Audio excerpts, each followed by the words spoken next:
हमारे जनपद के पुलिस अधीक्षक महोदय, प्रदेश संगठन मंत्री श्री नरेश जी, हमारे जो ग्रामीण अंचल है उससे आए हुए सम्मानित पत्रकार बंधुओं, बहुत से लोगों से मैं चेहरे से परिचित हूँ, नाम से नहीं, ऐसा ना समझे कि परिचित नहीं है। पुलिस अधीक्षक महोदय के बाद बोलना मेरे लिए ऐसा है कि कोई एग्जाम देने जैसा। बात रखने का तरीका और इतने वर्षों का अनुभव इस तरीके से पुलिस अधीक्षक महोदय अपनी वार्ता में रखते हैं, वास्तव में सुनने को अच्छा लगता है और कई आयाम हमारे लिए खोलता है। मैं बात जो ये एसोसिएशन है, ग्रामीण पत्रकार एसोसिएशन, मैं बात अपनी पहली पोस्टिंग से करूंगा। मुझे ये आइडिया नहीं था कि इस प्रकार का एसोसिएशन भी होता है। आते थे कलेक्ट्रेट में मिलने, राजीव जी से तो कई बार मुलाकात हुई है, तो मैं समझा कि हाँ ये होता है। मेरी पहली पोस्टिंग जिला हमीरपुर में हुई। हमीरपुर बुंदेलखंड में है, चित्रकूट बांदा मंडल में आता है, छोटा जिला है। और मेरी जो पहली पोस्टिंग हुई, क्योंकि मैं अंडर ट्रेनिंग था, उन जिलों में अभाव रहता था उस समय अधिकारियों का, मेरी पहली पोस्टिंग ऐसा वीडियो ब्लॉक खुरारा में डीएम साहब ने करी। तो मैं जाता था, नॉर्मली ये होता है कि भाई डायरेक्ट आईए से क्या ही जाएंगे, अपना यहीं बैठे कलेक्ट्रेट में या अपना गेस्ट हाउस में बैठे, बट मैं जाता था। सोए सोए से रहते हैं, तो मैं गया तो 2-3 दिन बैठा, तो धीरे धीरे लोगों को पता चला, तो जहाँ लोग मेरे से मिलना चालू किए, मैं भी फील्ड में जाने लगा। तो मेरे साथ वहाँ मुलाकात एक पत्रकार बंधु से हुई, मुझे आज भी उसका नाम याद है और मुझे ब्लॉक प्रमुख का नाम याद नहीं है। दीपक नाम के पत्रकार बंधु थे, उस समय दैनिक जागरण में वो काम करते थे। फिर मेरी जो एसडीएम वाली जो पोस्टिंग थी वो सरीला में हुई।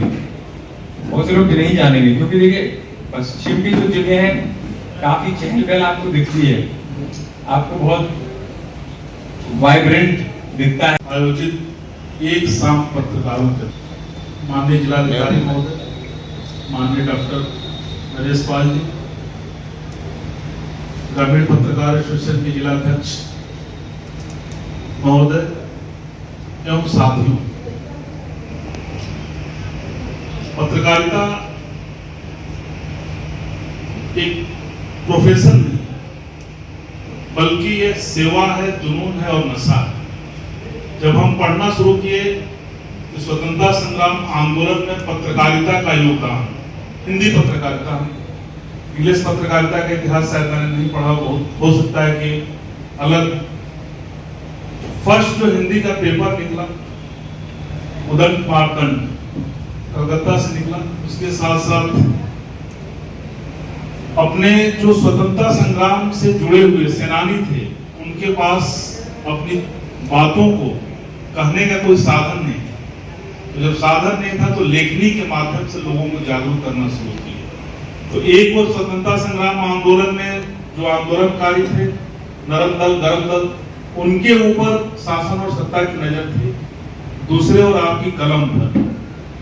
अभी प्रदेश मंत्री जी ने कहा कि पत्रकार को निष्पक्ष होना चाहिए और वो समाज को एक आईना दिखाता है। उस समय जब हमारे देश में तरह तरह की विसंगतियां थी और हम आजाद नहीं थे, हमारे लोग संघर्ष कर रहे थे, आपके दिखाए रास्ते पर चल करके हमने स्वतंत्रता हासिल की। कोई भी समाज जब धीरे धीरे आगे बढ़ता है तो विकृतियां आती हैं। वो पेशागत विकृतियां हो सकती है, वो सभी व्यवसाय से लेकर के और सर्विस दोनों जगह होती है, लेकिन ग्रामीण पत्रकार जो है, इसकी संस्थापना मेरे गृह जनपद में हुई। जंगली बाबा इंटर कॉलेज में मेरे गृह जनपद की एक खासियत रही है, आप भले आजादी के कुछ दिन बाद आजाद हुए, हम लोग आजादी से पहले 1942 में अपने आप को डीएम और एसपी डिक्लेयर करके स्वतंत्र हो चुके थे। उस मिट्टी में जब बालेश्वर जी पहुंचते हैं तो उनके मन में एक सपना आता है।